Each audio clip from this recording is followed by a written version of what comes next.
Tomorrow's Asara B'Tevet. It is a national day of mourning. One of four fasts brought in Sefer Zechariah, which Bezrat Hashem, like Zechariah says, all four of them will be days of Sason, for Beit Yudah, for all of Am Yisrael. They'll turn into days of Simcha. But right now, we still fast. And the question is, why are we fasting? What are we fasting about? Asara B'Tevet was a very interesting day. It was a siege. Nothing really happened yet. It was just the first stage which led to the Churban Beis HaMikdash HaRishon. That siege lasted for a few years. And then ultimately, Yeshivat B'Tammuz, the walls were breached, and on Tisha B'Av, the Beis HaMikdash was destroyed. Says the Abu Dharam, a very interesting thing, that out of all the fasts, the four fasts, there's only one that if it would fall out on Shabbos, theoretically, which it never does, you would fast on Shabbos, and that is Asara B'Tevet. And why? Why is it? So Rav Baruch Simon, in his beautiful Sefer Emei Baruch, he brings down, in the name of the Chassam Sofer, beautiful explanations. Why is it that if Asara B'Tevet fell out on Shabbos, you would fast? The pasuk does say Be'etzem Yom Hazeh that you have to fast on Asara B'Tevet, and therefore you would fast even on Shabbos. But why Shabbos? It says there are two types of fasts. The general fast that we do, and that is like all other calamities that we have, and if a person has a yort site, you're fasting on a sad, perhaps tragic event that happened in the past. And for that, you would not fast on a Shabbos. However, Asara B'Tevet is different. Why? It says there's a different type of fast, a Tanit Chalom.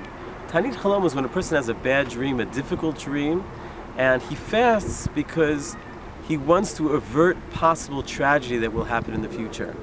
That type of fast, the Tanit Chalom, you can fast on Shabbos. So the Chassam Sofer, he compares Asara B'Tevet to a Tanit Chalom. How so? Says nothing really happened on Asara B'Tevet. The Churban happened many, many years and months later in the calendar year. And therefore, Asara B'Tevet was the day when HaKadosh Baruch Hu decided that the Churban would happen.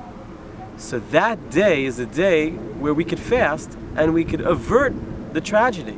When the siege occurred, HaKadosh Baruch Hu was giving us one final chance to avert the tragedy. Asara B'Tevet was a day not just in the time of the Churban, but every single year since. Every year HaKadosh Baruch Hu decides whether to continue the Churban or not. So in Asara B'Tevet, that is the day in the year where HaKadosh Baruch Hu decides what the Tisha B'Av is going to be like later in the year. That gives tremendous meaning for us on what we're supposed to do in Asara B'Tevet. It's a possibility to fast like a Tanit Chalom to avert the tragedy of continuing Tisha B'Av today. That's one answer. There's a beautiful explanation that he brings also in the name of Rav Shlomo Fisher.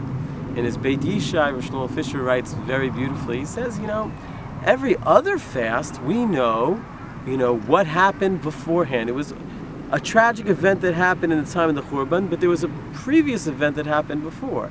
Yud Zayin Tammuz, Shva Asar B'Tammuz, that was the day of Cheder Egel. So many, hundreds of years later, we had the breaching of the walls of Yerushalayim. Tisha B'Av, that was the time of the Cheder Meraglim. And many hundreds of years later, we had the Churban Beis HaMikdash. What happened on Asara B'Tevet so many hundreds of years earlier? What happened? What was the historical event that predated the events of the Churban for Asara B'Tevet? So he says he's not sure. It doesn't say anything anywhere, but he thinks. Shlomo Fisher says, if I had the strength, I would say that perhaps it was Mechirat Yosef. The Mechirat Yosef happened on Asara B'Tevet. And he wants to bring a remez from the fact that in the zodiac, in the symbols of the zodiac, so for Tevet, the symbol is a Gedi.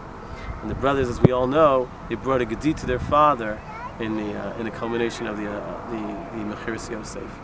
So, if Rav Fisher is right, so the same Aveira that was committed that caused ultimately Asara B'Tevet to occur, perhaps that's the tikkun we need to do. That it was the Mechiras Yosef happened on Asara B'Tevet. We have to have not Sinat Chinam but Avat Chinam. We have to bring together all of Am Yisrael, and that should Bezrat Hashem, and that split, that should both eliminate Asara B'Tevet, the tragedy and the fast days in the future of Asara B'Tevet, and that should also eliminate Tisha B'Av, and we should be zocher to see the binyan bayit b'mehera b'yameinu amen.